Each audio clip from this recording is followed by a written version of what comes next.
वालेकुम नाज़रीन, KTN news भलीकार ऐं वक्त बोज़दार हेडलाइन से ॾिठूं। बुलेटिन जी शुरुआत में आगाह कंदासीं त कराची में डॉक्टर शाहनवाज़ कुंबर जे कातिलनि जी गिरफ़्तारी ऐं इंतहा पसंदनि ख़िलाफ़ तीन तलवार वटि रवादारी मार्च खां अॻु पुलिस जा वॾा अटाला पहुतल आहिनि। तीन तलवार जे चइनी पासनि खां पुलिस अहलकार मुक़रर कया विया। काफ़िलनि खे रोकण लाइ टोल प्लाज़ा ते बि पुलिस जी वॾी नफ़री मौजूद आहे। सिंध हुकूमत FIR में शामिल जवाबदारनि खे गिरफ़्तार करण बदिरां पुरअमन एहतजाज खे रोकण लाइ मैदान में लही पई आहे।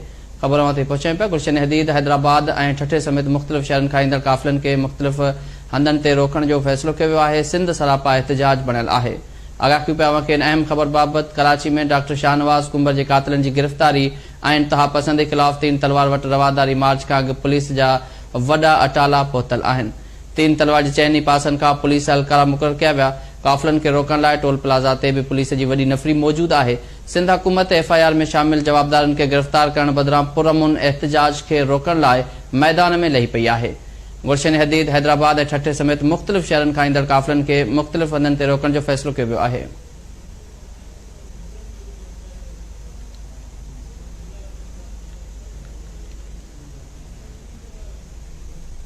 ब्रेकिंग न्यूज़ ते पहुचायूं पिया। कराची में डॉक्टर शाहनवाज़ कुंबर जे कातिलनि जी गिरफ़्तारी ऐं इंतहा पसंदनि ख़िलाफ़ तीन तलवार वटि रवादारी मार्च खां अॻु पुलिस जा वॾा अटाला पहुतल आहिनि।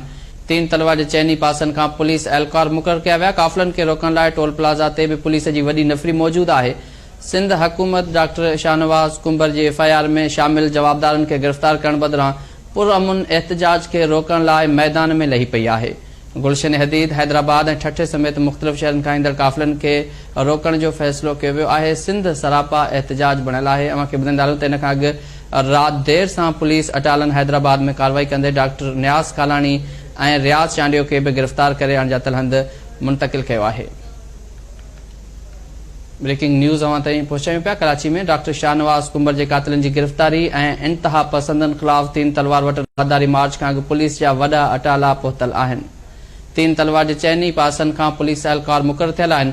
काफ़िलनि खे रोकण लाइ टोल प्लाज़ा ते बि पुलिस जी वॾी नफ़री मौजूद आहे। सिंध हुकूमत FIR में शामिल जवाबदारनि खे गिरफ़्तार करण बदिरां पुरअमन एहतजाज खे रोकण लाइ मैदान में लही पई आहे।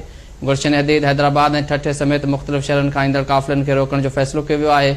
सिंध सरापा एहतजाज बणियल आहे।